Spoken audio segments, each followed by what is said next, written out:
This is one of my favorite times of the year to go sourcing because I know specifically what I'm looking for. I mean, I'm always looking for everything because my thrift store is definitely not niched down at all. These 6 things, when I head into a store, like yesterday, I was in a town that had a Goodwill, so I ran in there. We're heading into the new year and we're just got out of Christmas. This is the time that I source some of the best vintage Christmas items because everybody's donating their stuff. They're bringing their trees down, you know, undecorating their houses. They shouldn't be doing it. It's too early.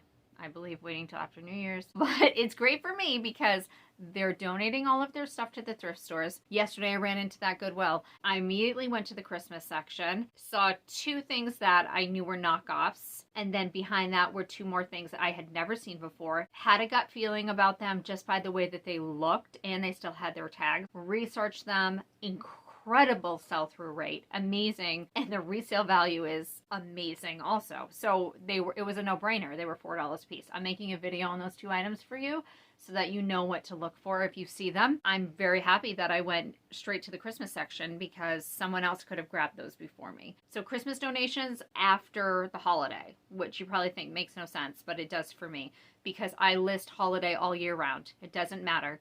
It'll sell. The true collectors of these pieces, whether it's Halloween or Christmas, they're always looking for their pieces that they need for their collections. The second thing I'm always looking for at this time of year is workout clothing. That's obvious because we're starting the new year. Everybody's jumping on that bandwagon of going to the gym. They're going to start their fitness journey. My daughter owns a fitness business. She's a trainer. She's running her biggest promotion of the year right now. So it makes sense. So I'm out there and I go right over to the athletic clothing, look through all of the leggings, all of the sports bras. I mean, I just sold, 4 or 5 pieces just in the last 2 days of sports bras and workout clothing. It's clearly happening. People are buying it right now. So when I hit a thrift store, that's what I'm looking for, is that, because January will be a great month to resell exercise clothing. Then the third thing I'm looking for is lingerie. And that's because of Valentine's that's coming up. The highest seller for me, vintage slips, long silk nightgowns. The Victoria's Secret ones, you can, if you have the vintage Victoria's Secret silk nightgowns, you can get over $100 for one. The ones that aren't silk, polyester, they still have a great resale rate. It's just something about them, people want them. 2 years ago, I walked into a Goodwill and they had a rack of all of these, like, it was pretty sexy stuff,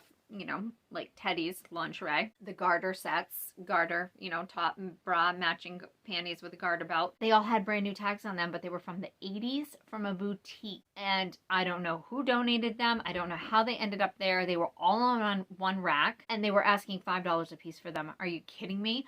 That was a no-brainer. I took them all and I sold them all really fast. Vintage lingerie, it's almost like a niche and it has a really good following for pieces. Always look for that. You can't sell like used panties or anything like that. Don't do that. That's gross. Nobody wants that. Well, I can't say nobody, but it's gross. So I'm on the lookout for lingerie because Valentine's Day is coming up. And then I'm always looking for the next thing after that is Easter. Sometimes I have a hard time finding like vintage Easter. I have found, you know, like the window cutouts. They're almost like a cardstock. They were big when I was a child in the 80s. Those I have found, and those can do exceptionally well. I found Halloween ones one time. They were new old stock. The store probably had 50 of them. They were selling them for like 10 cents a piece. The thrift store, I made a killing off from them. It was disgusting how much money I made. One of them would sell for like $20. And they're just those little cardboard cutouts that people would put. They're like double-sided and they put them in the window. I can't explain it. It works. I'm always looking for Easter decor, and then automatically at this time of year is bathing suits because it's cruise season. Vacation season. People are going to Florida and they're going warm tropical places. You know, a lot of people would probably go, it's too early to start thinking about bathing suits. No, it's not. Plus, it's not winter everywhere in the world. What do I have for a story about bathing suits? I went into a Goodwill, it was another Goodwill, up towards northern Maine, near a richer area of the state. And I was in there and there was a bathing suit new with tags. I love it when I find new with tags. It was nothing fancy. And then I saw the original price on the tag. It was $500 for this bathing suit originally. Who buys a $500 bathing suit and then donates it to Goodwill with a tag still on it? Not me. But anyway, somebody did, and I clearly bought the bathing suit because it was only, I think, $6. I think they had like $5.99 on it. I've already sold that. That's long gone. That was years ago in my store. I think I sold it for like $200. Real quick, back to the Valentine's.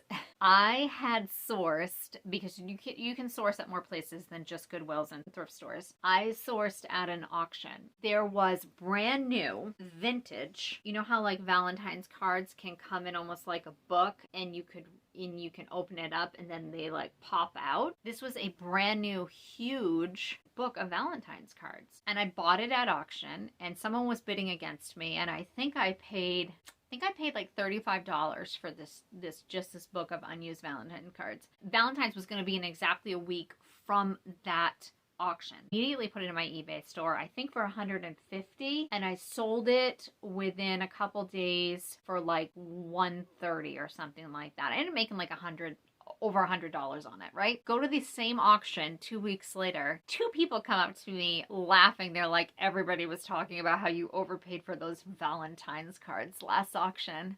And I just laughed. I said, really?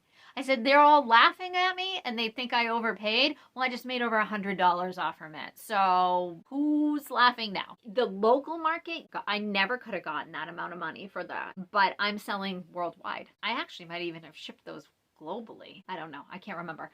But the point is, sometimes you have to be willing to pay up a little bit, and especially at an auction, and go against somebody if you know that the resale is there. But you also have to have the right platform to be able to sell it like that too. If I had only had a booth in an antique mall locally, I couldn't have gotten that price for that. I knew what I was doing when I was bidding on it, and I had a cutoff. And that's another thing at auction.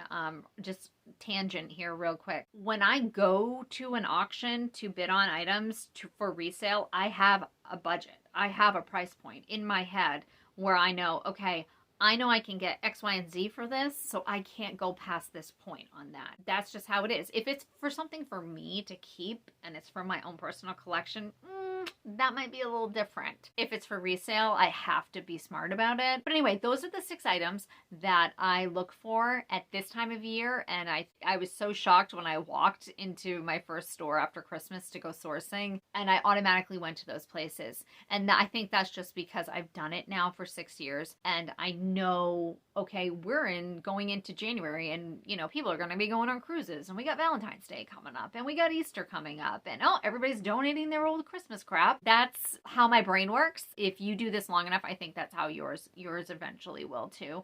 I mean, obviously when I get into a thrift store or I'm outsourcing, it doesn't matter. I'm looking for everything. Those are the places I'm going to go and try to find the items first, because I know those are the items that people are seeking out. And then I go, okay, now I can go through the men's section and look for vintage Levi's or Patalohas. And then I can go through the kids section and look for vintage Oshkosh. And then I can go through the books and look for a book for myself. Then I can go through the shoes. You know what I mean?